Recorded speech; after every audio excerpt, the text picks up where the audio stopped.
For today's headlines, NBI set to finish forensics on Bree case. Heated political rivalry expected. Lannie leaves 2 dead. De Castro, Diokno, I Senate seat. PNP welcomes joint probe on drug war deaths. Malay College to boost Boracay tourism. Japan beefs up Philippine Army disaster response flair. Lockdown areas down to 186 areas. Las Piñas nears herd immunity.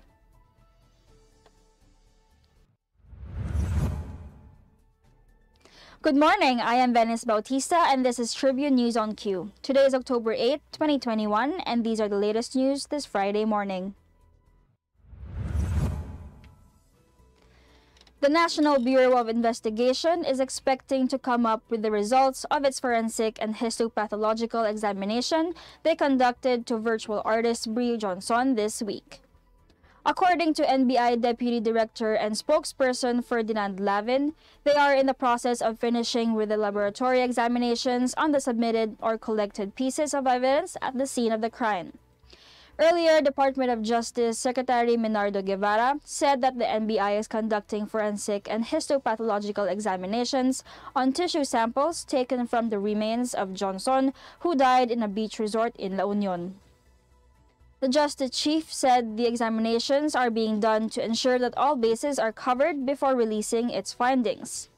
Responding to summons issued by the NBI, person of interest Julian Ongpin appeared before the NBI on Wednesday and took his statement. Ongpin, son of businessman Roberto Ongpin, was accompanied by his lawyers when he arrived past noon at NBI headquarters in Quezon City and went straight to the Death Investigation Division and Special Projects Team investigators. Philippine National Police Chief Police General Guillermo Alazar announced that he has ordered ground commanders to start mapping out the election security plan in their respective areas as political rivalries are expected to heat up at the local level after the filing of certificates of candidacy. According to the PNP chief, almost all violent election-related incidents in the past, including clashes among the supporters, stemmed from intense rivalry of candidates vying for local posts. Alazar added he has also ordered the PNP intelligence group to start monitoring and checking the backgrounds of all candidates who have the history, potential, and means to sow violence. Meanwhile, the PNP chief said he is satisfied with the security measures for the filing of COC and certificates of nomination and acceptance in the past 6 days. He reiterated his call for political candidates to discourage supporters from accompanying them or gathering outside COC and CONA filing venues to avoid creating super-spreader events. The National Disaster Risk Reduction and Management Council, or NDRRMC, disclosed on Thursday that at least 2 persons died, while over 8,000 individuals were affected and at least 12.225 million pesos worth of damage was recorded in the wake of Tropical Depression Lannie.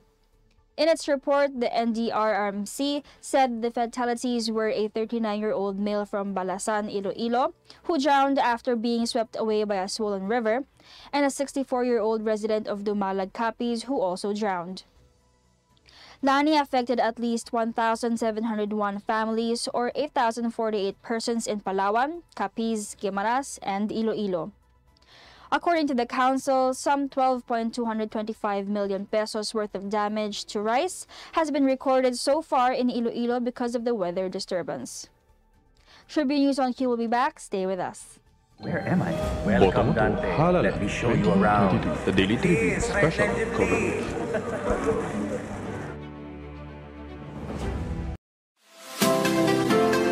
Magandang araw mga katribu! Narito na ang mga makakasama kasama nyo tuwing umaga sa programang Gising Na. Roy Pelovelo, Comfy Manalo, Atty. Lia Badillo Crisostomo, Vernon Velasco, Kim Sancha at Jerk Balagtas.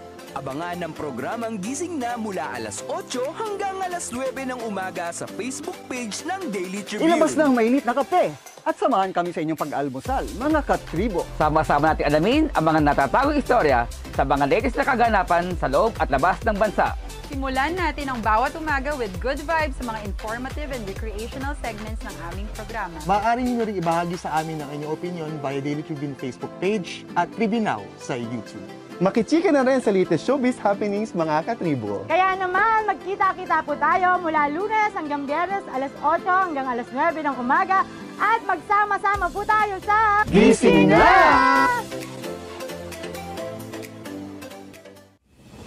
Botomoto Halalan 2022, the Daily Tribune special coverage.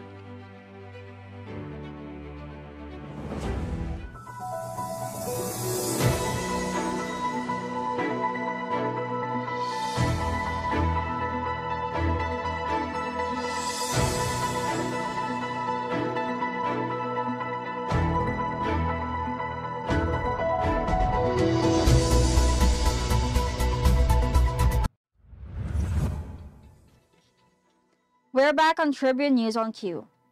In other news, veteran broadcast journalist and former Vice President Noli de Castro on Thursday bid farewell on his TV news program as he seeks a comeback to politics after an 11-year break and gunning for a Senate seat anew.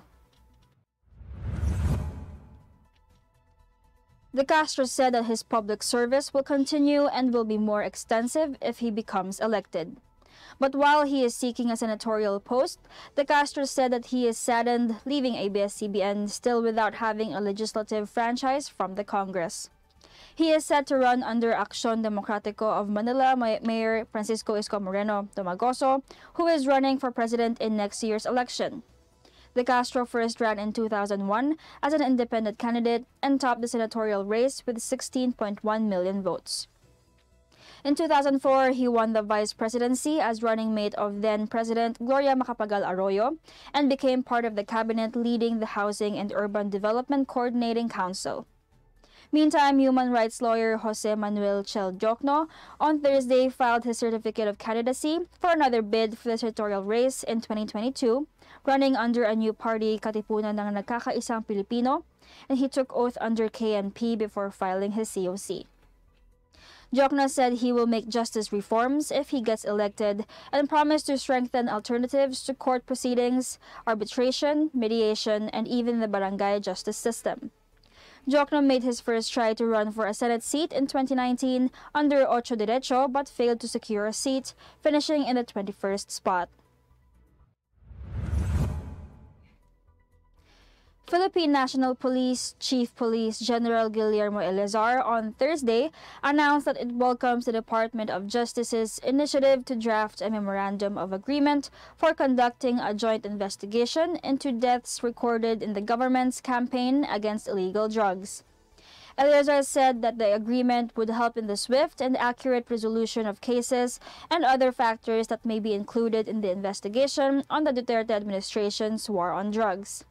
Previously, DOJ Secretary Menardo Guevara stated that his department will help the PNP and the National Bureau of Investigation in drafting the formal memorandum of agreement regarding the joint investigations. Guevara also said the Commission on Human Rights would be engaged when needed arises, and especially when it comes to coordinating with the victims' families and their witnesses. The DOJ reviewed a total of 52 killings from the drug war documents, which were earlier turned over by the PNP. It recommended that further investigation and case buildup be done by both the PNP and the NBI to determine the possible criminal liability of around 153 police officers involved in the operations. Eleazar, meantime, assured that the PNP would extend all the necessary assistance in the NBI's case buildup, especially the turnover of more documents and ensuring the cooperation of the involved cops. The opening of the new Malay College in Boracay Island, Malay Aklan, next semester is expected to boost the tourism industry of the resort island, according to acting Malay Mayor Phl Bautista. Bautista said that the Commission on Higher Education and the Technical Education and Skills Development Authority, or TESDA, has recently recognized the college as a registered academic institution. He said that it has been the dream of Malay people for the past 20 years. He was still a counselor then, and currently the college offers Bachelor of Science in Tourism and Management course and other TESDA-related courses. The Malay College is offering scholarships for Malay residents, and around 400 students have initially expressed their interests in enrolling in the said school. If the students failed in the scholarship slots, they could be enrolled in TESDA-related courses, Bautista said. The Malay local government also plans to engage with hotels through agreements and understanding to train their students in becoming world-class tourism workers. Tribune News on Q will be back. Stay with us. Botomoto Halalan 2022, the Daily Tribune special coverage.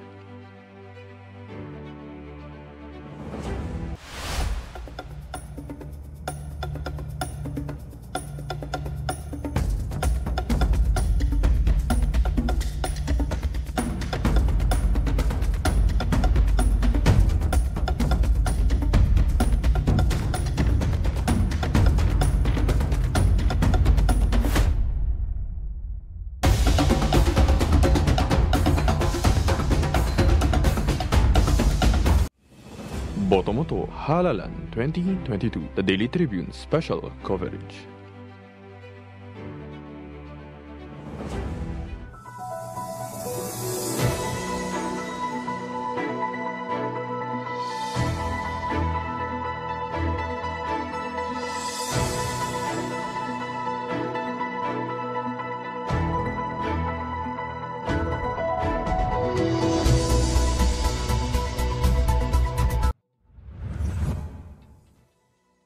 You are still watching Tribune News on Q.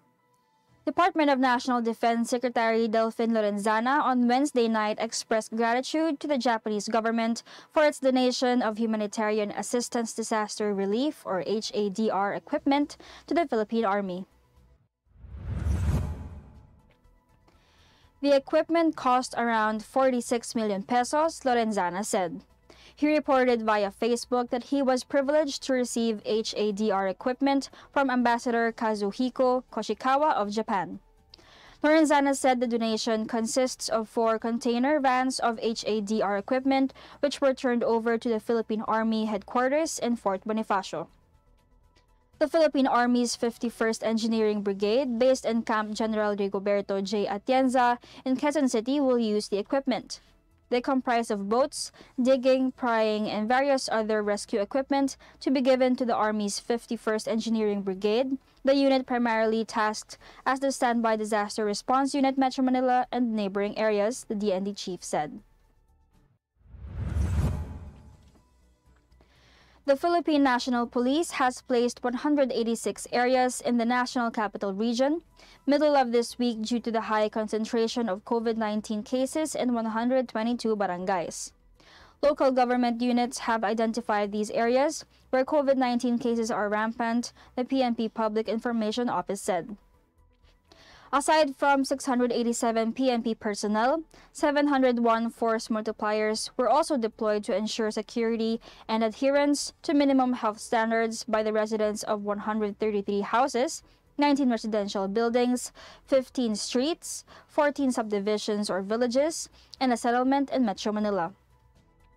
The lockdowns are being imposed following Metro Manila Council Head and Parañaque Mayor Edwin Olivares' statement that a single COVID-19 case in a confined area, like a house or condominium building, can be enough cause to declare a lockdown. 2 cases in a street will mean the closure of the critical zone, and the Interagency Task Force extended the pilot implementation of the alert level system in the NCR until October 15. With only 14% of its population remaining unvaccinated, the city government of Las Piñas is pushing to achieve herd immunity very soon. Las Piñas City Mayor Imelda Mel Aguilar said she aims to meet the target at year-end. At the moment, 97% of the city's target population of 447,086 had already been inoculated with anti-COVID-19 vaccines for the first dose, while 86.3% have been given jabs for the second dose. Aguilar asked her constituents to volunteer for vaccination and avail of any vaccine brand that is available. Aguilar said they want to make sure their constituents will be vaccinated against COVID-19 and hopefully the so-called herd immunity will be attained by December.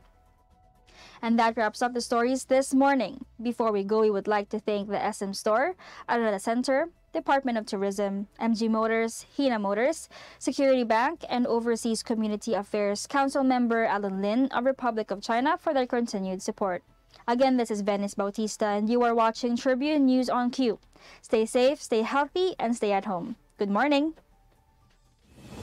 Botomoto Halalan 2022, the Daily Tribune special coverage.